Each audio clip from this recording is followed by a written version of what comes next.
आपला केशर पेढा तयार झालेला आहे। करायला खूपच सोपा आहे आणि खायला सुद्धा खूप टेस्टी लागतो।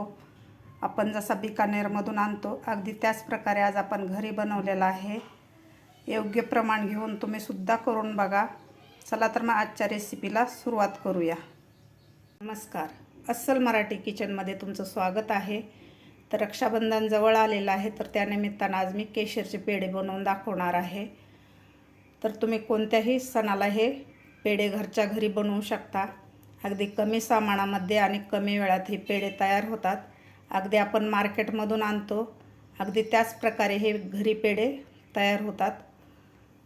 तर त्यासाठी लागणारं साहित्य बघूया आपण। 200 ग्रॅम मिल्क पावडर घेतलेले आहे, 50 ग्रॅम पिठी साखर घेतलेले आहे। तुम्ही साखरेचं प्रमाण कमी जास्त करू शकता।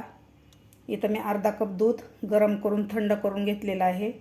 इथं पाव कप दूध गरम दुधात मी केशरच्या काड्या घालून घेतलेल्या आहेत। 3 चमचे साजूक तूप घेतलेलं आहे आणि इथं पिस्ता घेतलेला आहे मी। चला तर मग सुरुवात करूया पेढे बनवायला। त्या अगोदर माझ्या चॅनलला लाईक केलं नसेल तर नक्की लाईक करा। इथे एक पॅन ठेवलेला आहे, त्यामध्ये सुरुवातीला आपल्याला हे साजूक तूप घालायचं आहे।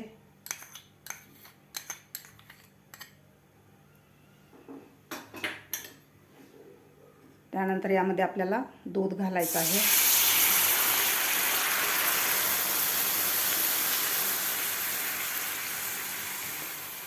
या दुधाला आपल्याला एक उकळी काढून घ्यायची आहे। दुधाला पटकन उकळी येते। तर दूध आपलं उकळलेलं आहे, तर आता आपल्याला गॅस एकदम बारीक करायचा आहे। बारीक केल्यानंतर आपल्याला यामध्ये आता मिल्क पावडर घालायची आहे।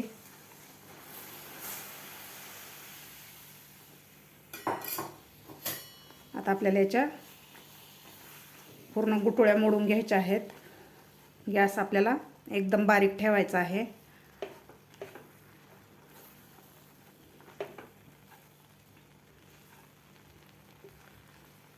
व्यवस्थित मिक्स करायचं आहे आपल्याला।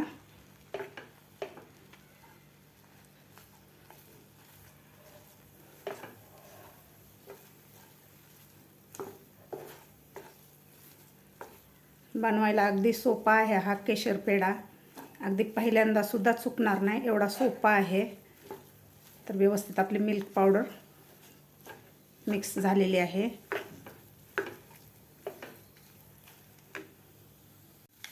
यामधल्या सगळ्या गुठळ्या फोडून घेतलेल्या आहेत।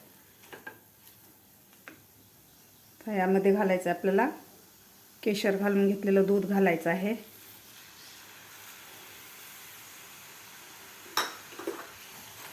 आता आपल्याला हे व्यवस्थित परत मिक्स करून घ्यायचं आहे। केशरमुळे पेढ्याला खूप छान कलर येतो।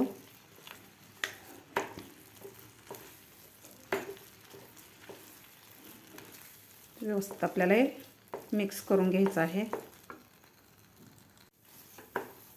केशरचं दूध घातल्यानंतर आपण 1 ते 1.5 मिनिट याला असं परतून घेतलेलं आहे। त्यानंतर घालायची आपल्याला यामध्ये पिठी साखर।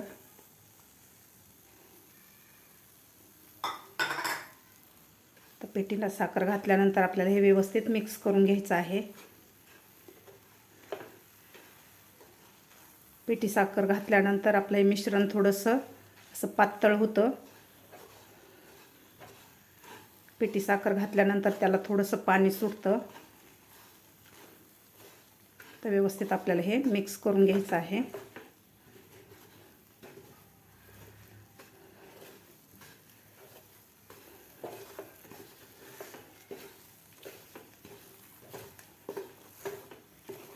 तुम्ही बघू शकता आपलं मिश्रण थोडंसं पातळ झालेलं आहे साखर घातल्यानंतर।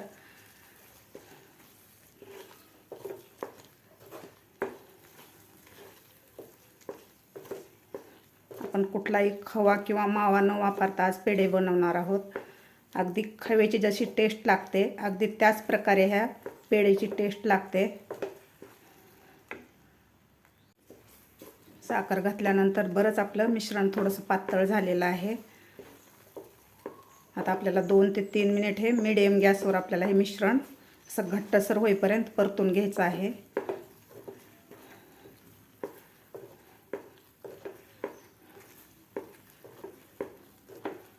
गॅस आपल्याला अजिबात वाढवायचा नाही.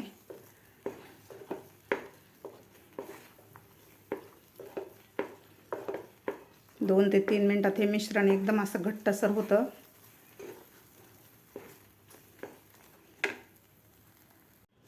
तुम्ही बघू शकता आपलं मिश्रण असं घट्टसर झालेलं आहे. असा याचा गोळा होतोय. मिल्क पावडर घातल्यापासून मी 6 ते 7 मिनिट हे मिश्रण परतून घेतलेलं आहे. सुरुवातीला हे मिश्रण पातळ झालेलं होतं साखर घातल्यानंतर. जसं परतत जाईन तसं हे मिश्रण आपलं घट्टसर झालेलं आहे. तर आता एका ताटामध्ये काढून आपण हे 10 ते 15 मिनिटासाठी आपण थंड करायला ठेवूया. एका ताटामध्ये हे मिश्रण काढून घेतलेलं आहे. तर आता आपल्याला हे थंड करून घ्यायचं आहे.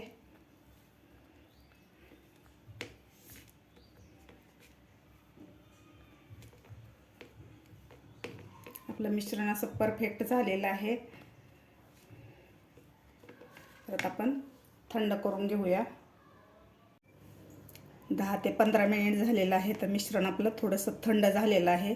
एकदम पण थंड नाही, थोडंसं कोमट आहे. तर पेढे बनवण्यासाठी व्यवस्थित आपलं मिश्रण झालेलं आहे. तर याचे आता पेढे बनवून घेऊया. अशा प्रकारे, किंवा तुम्ही एकदा हे मळून सुद्धा घेऊ शकता. व्यवस्थित असे प्लेन होतात पेढे, क्रॅक जात नाहीत.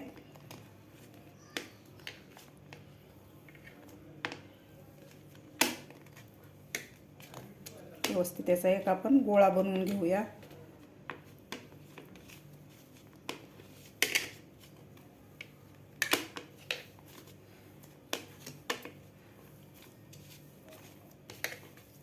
थोडंसं आपल्याला मळून घ्यायचं आहे.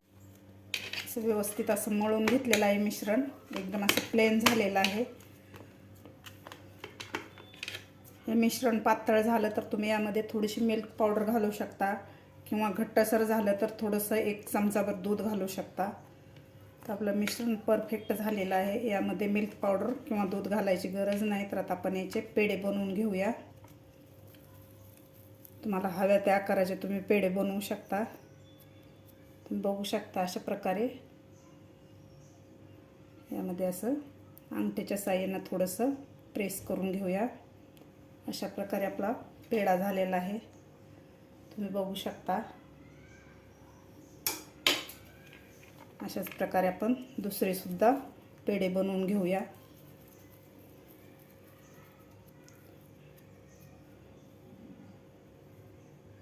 अशा प्रकारे दुसरा सुद्धा पेढा बनवून घेतलेला आहे. तुम्ही बघू शकता असे मस्त आपले पेढे झालेले आहेत. अशा प्रकारेच आपल्याला सगळे पेढे बनवून घ्यायचे आहेत. अशा प्रकारे आपले पेढे झालेले आहेत. तर याला आपण थोडंसं पिस्ताना गार्निश करून घेऊया.